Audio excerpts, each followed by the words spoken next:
अस्सलाम वालेकुम व्यूअर्स, मैं हूं आपका होस्ट अब्दुर्रहमान। आज डिस्कस करेंगे पाकिस्तान में सुजुकी मोटर्स की जानिब से शुरू किया जाने वाला बायोगैस प्लांट, जिस प्रोसेस को अगर बढ़ाया जाए तो हम साल का 1 अरब 64 करोड़ डॉलर्स बचा सकते हैं।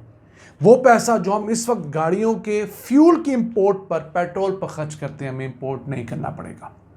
पाकिस्तान सुजुकी मोटर्स पाकिस्तान के अंदर गाड़ियां असेंबल करने वाली सबसे बड़ी कंपनी है। इसने मांगा मंडी के करीब एक बड़ा बायोगैस प्लांट लगाना शुरू किया है।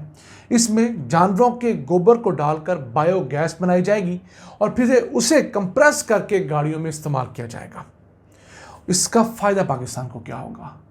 पाकिस्तान के अंदर जितने जानवर मौजूद हैं, अगर उनके गोबर से बायोगैस बनाई जाए और उसे इस्तेमाल किया जाए तो हम लोग सालाना 18 लाख गाड़ियां उस बायोगैस पे चला सकते हैं और हम लोग 1 अरब 64 करोड़ डॉलर्स का वो पेट्रोल जो इन गाड़ियों के लिए इंपोर्ट करते हैं, इंपोर्ट नहीं करना पड़ेगा। अब इस सिलसिले में अगर आपको मज़ीद तफसीलात बताएं तो मांगा मंडी जो लाहौर से 40 किलोमीटर की मुसाफत पर वाक़ है, वहाँ सुजुकी मोटर्स का प्लांट है।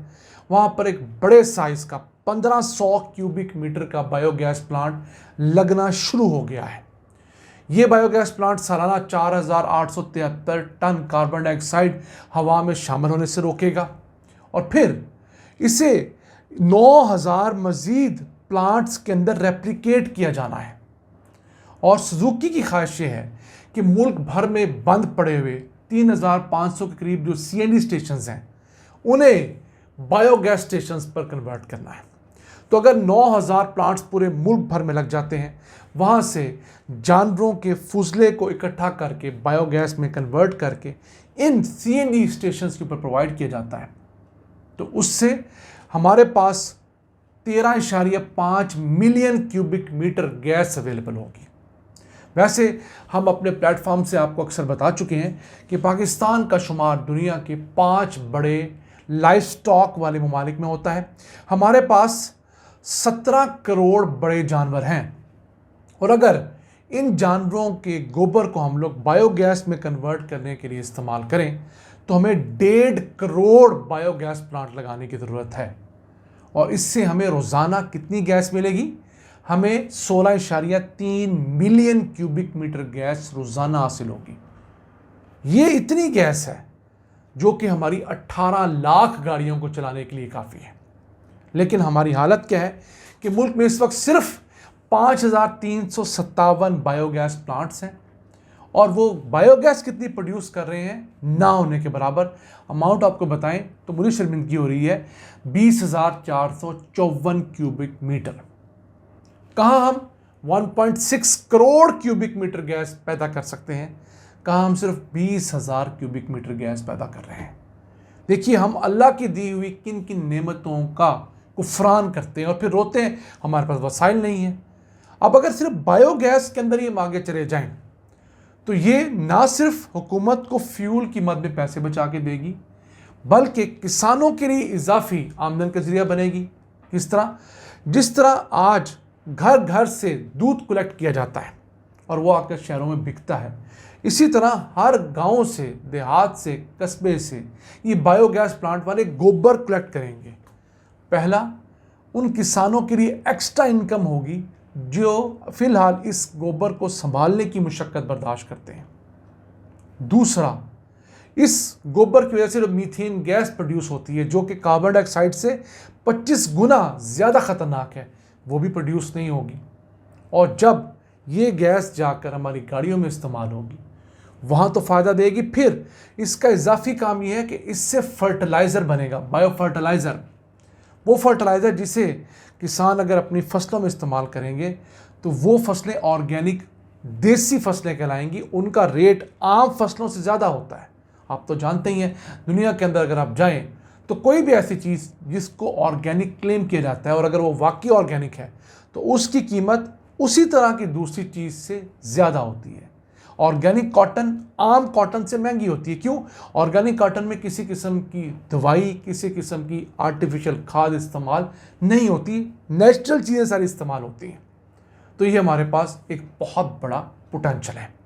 अब सिर्फ हमारे पास ये पोटेंशियल नहीं है, हमारे बॉर्डर के उस पार इंडिया के अंदर भी ये काम सुजुकी को आज से 3-4 साल पहले शुरू कर चुका है। वहां उनके पास 30 करोड़ से ज्यादा बड़े जानवर हैं।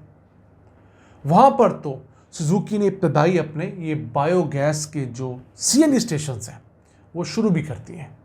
और अगर 10 गाय या 10 भैंसों का गोबर इकट्ठा किया जाए तो उससे एक गाड़ी जो है वो चल सकती है। यानी कि इस गोबर से हम बायोगैस बना लें तो वो एक गाड़ी को एक रोज़ तक चलाने के लिए काफ़ी होती है। अब बायोगैस जब बनेगी हमारे जानवरों के फुसले से, उस तमाम प्रोसेस के बाद जो फर्टिलाइज़र बचेगा वो भी थोड़ा नहीं है, 21 मिलियन टन पाकिस्तान के अंदर बायो फर्टिलाइज़र प्रोड्यूस हो सकता है।